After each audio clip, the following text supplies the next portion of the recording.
Ladies and gentlemen, thank you, members of the press. Thank you very much for showing up today. I want to first and foremost sympathize with the journalists that were beaten so bad today.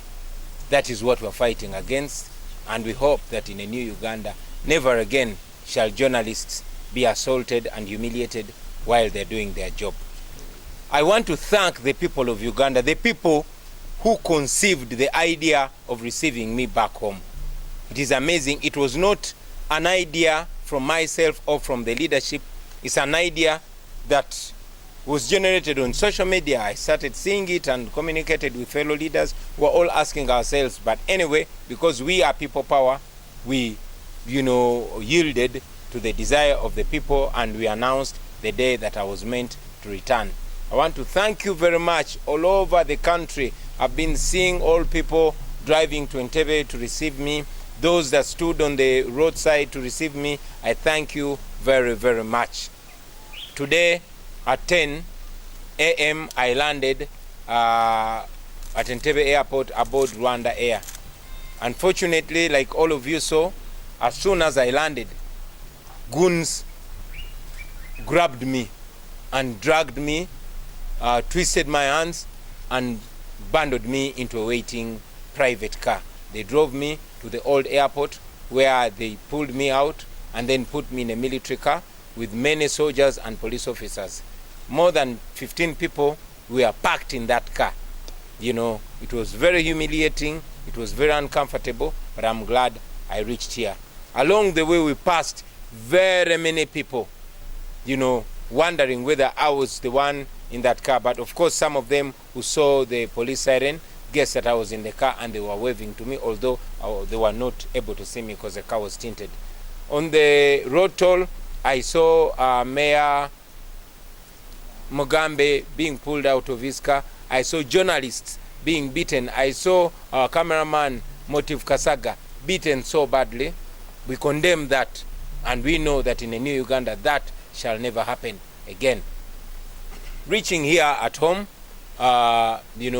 my security guard opened for us, but he was immediately grabbed by the goons that brought me, together with the police and military. He was beaten so bad, he was undressed, and they squeezed his private purse. We're just going to take him to hospital, and you can speak to him even after here. As we speak right now, I'm officially not in Uganda because I did not go through immigrations. They picked me illegally, like you saw, and as we speak right now, I'm under house arrest because my house is surrounded. Soldiers and police are all over. However, we are strong. We continue to pursue what we've been pursuing all along. In the coming days, we shall address the media and we shall, guide on the way forward. In the meantime, I'm very thankful to the leaders, my fellow leaders, that yielded to the call of the people and welcomed me back home. Thank you very much, ladies and gentlemen. Like I said, in the coming days, we shall be addressing the nation on the way forward. Yeah. Yes. More than 300 of our people have been arrested, including leaders. The Honorable Charles Matovu is in custody, and many other leaders, including councillors. We condemn that, and we are going to make sure that we push hard to have those innocent people released. So, Muruganda,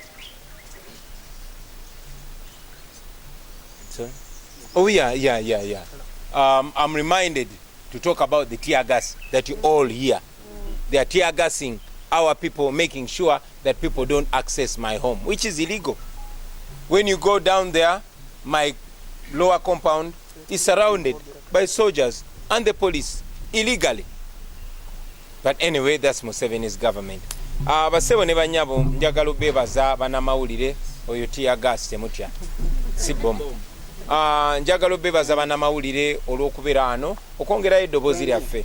Munzikirize okusooka kwa byonna mbasaasire olw'okutulugunyizibwa n'okutyoboolebwa kwe mutuuseko olwaleero. Nabe bannamawulire nga babakuba ne baasayasa zi kamera zaabwe omukubi waffe w'ebifaananyi gwe bayita Motive Kasaga abamukubye ne bamufuira pepper spray ekyo no tukivumirira naye bye tulwanyisa era bijja koma era tumanyi nti tekiridira kuba nate okutyobola bannamawulire nga bakola omulimu gwabwe. Njagala okwebaza ne sekwebaza mikwano gyaffe abawagizi baffe abatandika ekirowoozo kino ekyokunnyaniriza. Kino tekyali kirowoozo kyange, tekyali kirowoozo ky'abakulembeze bannange, wabula kirowoozo kyatandikira mu abawagizi, kyatandikira ku social media ne mutandika okuwaga nti mugenda kunnyaniriza ne mumbuuza n'olunaku. Era bwe twayogeramu ne bakulembeze bannange ne tukkiriza abantu baffe bwe tuli ba people power amaanyi g'abantu ge tugenderako ne tukkiriza ne tulangirira olunaku lwe nina okomawo. Ntuuse olwaleero entebe ku kisaawe ku ssaawa 4 ez'okumakya nga nzigidde ku nnyonyi ya Rwanda Air.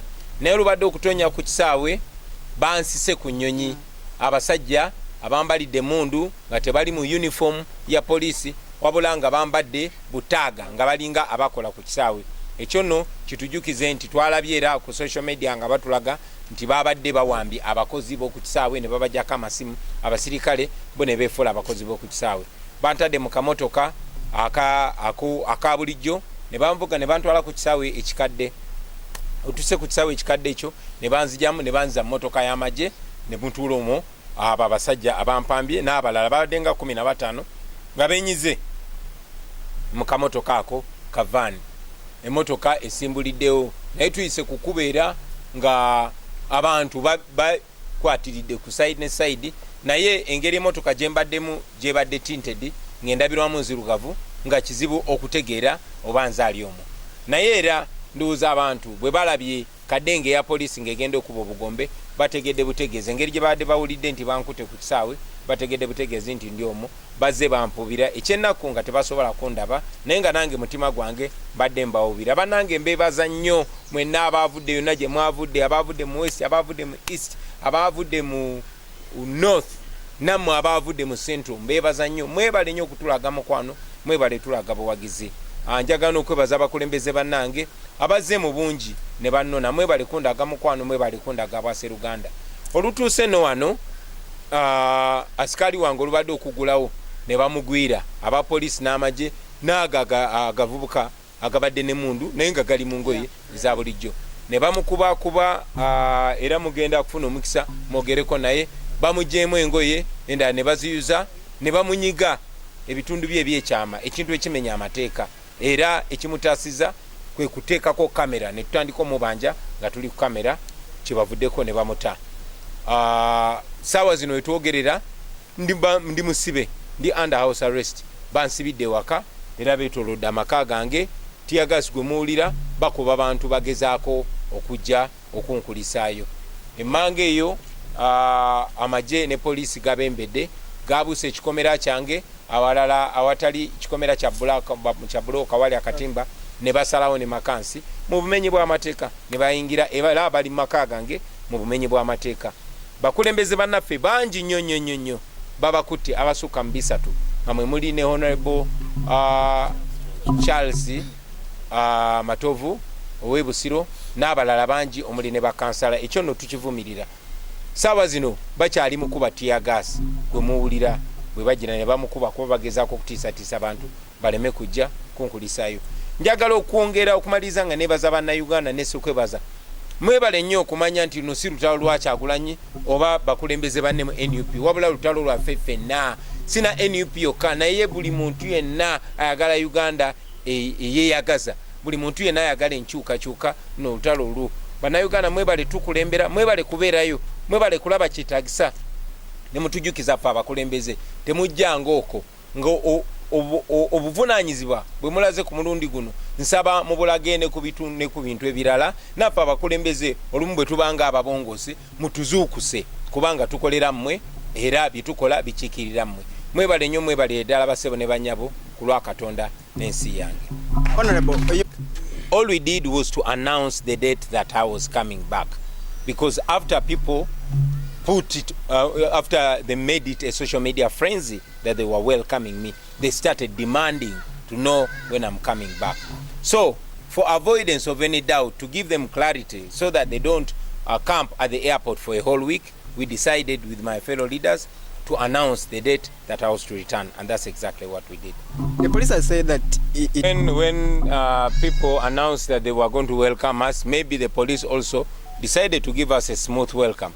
Their smooth welcome included arresting more than 300 of our supporters and members. Their smooth welcome included grabbing me from the tarmac, like you saw. Their smooth welcome included denying me my right to travel the way I want and to respect my programs, because I was not supposed to address the media from here. I was supposed to address the media from Kamocha, our current headquarters, which is right now under siege by police and the military. That smooth welcome included beating up my guard and besieging my home. That smooth welcome is still including tear gas, as you can hear, and putting me under house arrest. We don't thank them for that so-called smooth welcome. We did not ask for that, and we demand that they leave my house immediately. Uganda, I go to destroy Museveni and his regime. Our daily duty is to make sure we make the fall of Museveni as quick as possible. So we go there to call upon all those people in the West that are supporting Museveni to tell them to stop sponsoring operation here in Uganda. Thank you. Emyaka egisuka mu 5 nga bagezaako tutiisatiisa naye tufaanana nga abatidde, batuwamba Arua, basse bannaffe, bampamba ku kisaawe bwe nakomawo okuva America okufuna obujjanjabi. Bannaffe bangi babawambye tetunaba kuddamu balaba. Bannaffe bangi babasse twabaziika. Bannaffe bangi bali mu makomera awatali musango. N'olunaku lwajjo bakutte abasukka mu 3. Tulabika nga abatidde. Kitegeeza tetugenda kutya be batidde, tugenda genda maaso nga bwe nabagambye. Anyway, mu nnaku ezijja tujja kwogerera eggwanga tuwabulire kiki ekiddako. Nkibakoberayo mmwe bannamawulire. Aye olwaleero ndowooza mukyeboineku. Kinekyo baba ndirowooza nti mukiboine kyetukobako bulido. Bana basaada bakyamu twenda tukolagane tugemagane twena tubabinge kuba lwaki njogeza olusoga lungi nnyo musana.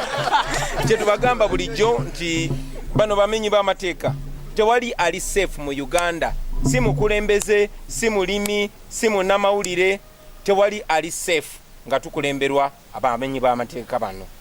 Yes, yakuta abantu bafa basuka 3. Poliisi empampambye, poliisi n'amagye nga bakozesa abavubuka abatambadde byambalo sosobola gamba nti bapoliisi oba bamagye, ne bamulabye enkwata gye bankute, mulabye bakubye bannamawulire, bwe batuuse wano ne bakuba omukumi wange ne bamwambulamu engoye ne bamunyiga obusajja n'ebirala ebifaanana bwe bityo. Kati baba kibayita okwaniriza okulungi. Nsaba obategeeza nti saabasabye kunnyaniriza era sikwagala era ne wano baveewo kubanga bajjudde eri wansi. Pozi n'ekirala wambuziza. Let me first answer it today on Hulu and Disney. It's called Bobi and the People's President. Look out for it. Kanchogere ekyo mu Luganda nga n'enkuba tennatonya. Anti emikisa bannaye twebaze Katonda. Njagala obategeeza nti mu bye tubadde tukola tubadde tuli mu kulaga ensi yonna. Firimu nga sinzanye wabula twabikwata nga betuze nga tubagamba nti kamera yo kyekyokulwanyisa ekisinga amaanyi.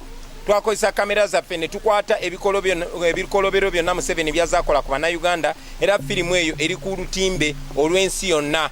Olunaku lwaleero ku ssaawa 11 egenda kwanjulwa ku Disney ne ku Hulu. Nsaba mugende mugirabe n'obugambo obwo ku Netflix ne ku Hulu. Nsaba mugirabe ate abagirabye ogitambuze. Mwebale nnyo, mwebalire ddala.